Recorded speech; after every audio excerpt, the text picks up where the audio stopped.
கடந்த 5 ஆண்டில் சட்டமன்ற உறுப்பினராக இருந்தவர் எந்த ஒரு பேப்பரை கொடுத்து எந்த வேலையும் செய்யல. போன தேர்தலில் நம்ம ஏமாந்தது தான். நம்ம சரியாக நம்முடைய யுத்தியை பயன்படுத்தாமல் விட்டுவிட்டோம். ஒரு சோர்வு, அந்த சோர்வு தான் நம்மை தோற்கடித்தது. ஆனால் இன்றைக்கு அந்த மாதிரி இல்லை. எதுவாக இருந்தாலும் பார்த்துக்கலாம், எதை வேணாலும் பண்ணலாம்.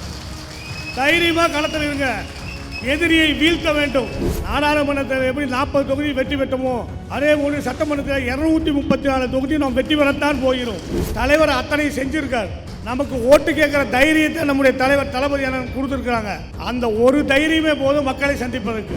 கிட்டத்தட்ட தேர்தல் அறிவிப்பதற்கு முன்னாலேயே ஒரு 55-60 ஊராட்சிக்கு நேரடியாக சென்று நம்முடைய நிர்வாகிகளை நேரிலே சந்தித்திருக்கிறேன். கடந்த 2 நாட்களில் பரமத்தி, பொத்தனூர், பாண்டமங்கலம் பேரூர் கழகத்தில் என்னை 2 வீலரில் நடந்தும் கூட்டிகிட்டு போய் நிர்வாகிகளை பொதுமக்களை சந்தித்தார்கள். தொகுதிக்கு நான் புதியவனில்லை என்று சொன்னாலும் கூட தேர்தல் களத்தில் தேர்தல் நேரத்தில் மக்கள் தங்களை சந்திக்க வேண்டும் என்று விருப்பப்படுவார்கள். இருப்பதோ 18 நாட்கள் தான். எல்லா இடத்துக்கும் போகணும், எல்லா இடத்தையும் பார்க்கணும். அது ஒரு புறம். எத்தனை செஞ்சாலும் நம்முடைய தலைவர் அவர்கள் எண்ணற்ற திட்டங்களை கொடுத்துருக்க. மதிமுக அன்பு கூட பேசினாப்புல, எல்லாமே பேசினாப்புல. அந்த பாப்பா கூட சொல்லிச்சு, இந்த 8000 ரூபாய் போய் சொல்லிச்சு. இந்த மாதிரி நான் போய் எந்த இடத்துல நின்னாலும் எங்கே பேசினாலும் என்ன செஞ்சுட்டு வந்திருக்கிறீங்க அப்படின்னு மக்கள் கேட்கக்கூடிய இடத்துல இல்லை. தலைவர் அத்தனை செஞ்சிருக்கார். நமக்கு ஓட்டு கேட்கிற தைரியத்தை நம்முடைய தலைவர் தளபதி கொடுத்துருக்காங்க. அந்த ஒரு தைரியமே போதும் மக்களை சந்திப்பதற்கு.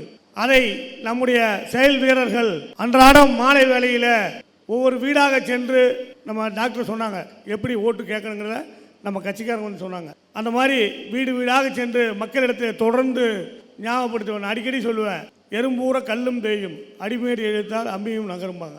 அந்த மாதிரி நாம் திருப்ப திருப்ப திருப்ப திருப்ப மக்களை சந்தித்து நம்ம வாக்குகளை கேட்டோம்னா தான் அவங்களுக்கு என்ன வரும். அதுக்கு அடுத்தபடியாக எந்த சூழலிலும் நான் தைரியமாக பண்ணேன், எல்லாம் பண்ணேன். போன தேர்தலில் நம்ம ஏமாந்தது தான். நம்ம சரியாக நம்முடைய யுத்தியை பயன்படுத்தாமல் விட்டுவிட்டோம். ஒரு சோர்வு, அந்த சோர்வு தான் நம்மை தோற்கடித்தது. ஆனால் இன்றைக்கு அந்த மாதிரி இல்லை. எதுவாக இருந்தாலும் பார்த்துக்கலாம், எதை வேணாலும் பண்ணலாம். தைரியமாக களத்தில் இருங்க. எதிரியை வீழ்த்த வேண்டும். தலைவர் என்கிற போல வேட்பாளர் அறிவிச்சு போட்டு நான் தலைவரை பார்த்தேன். தலைவர் பார்த்தோன்னே அப்புறம் அப்படின்னார். அண்ணா 3 தொகுதி நான் புரிஞ்சுக்கிட்டேன். அண்ணா 3 தொகுதியும் ஜெயிச்சு கொண்டு வரேன். உறுதியா?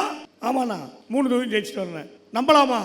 நம்புங்கண்ணா 3 தொகுதியும் ஜெயிச்சுட்டு வரேன். அந்த அளவுக்கு என் மீது நம்பிக்கை வைத்திருக்கிறார். அந்த நம்பிக்கையை நீங்கள் தான் வெற்றியை தேடித்தர வேண்டும். நீங்கள் தான் உழைக்க வேண்டும்.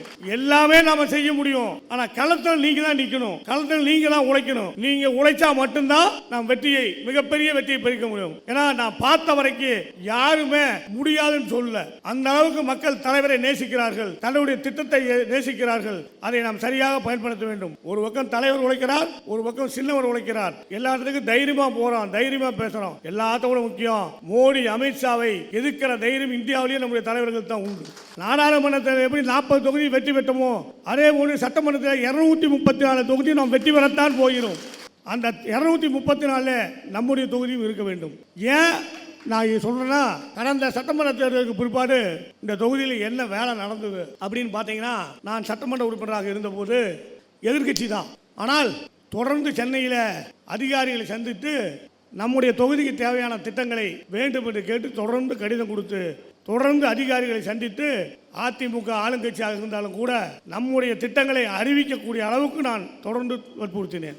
நிறைய இருக்கு, நிறைய பணிகள் இருக்குது. பார்த்தீங்கன்னா ராஜவாய்க்கால் ரீமாடலிங், திருமுழுமுத்தாறு இணைப்பு திட்டம், பொது சுத்திகரிப்பு, வேலூர், பரமத்தி, பாண்டமங்கலம், பொத்தனூர் கழிவு நீரை ஆற்றுல வாய்க்காலில் கலக்க விடாம ஒரு சுத்திகரிப்பு நிலையம், வெற்றிலை ஆராய்ச்சி மையம், வாழைத்தார் பதப்படுத்தும் நிலையம்,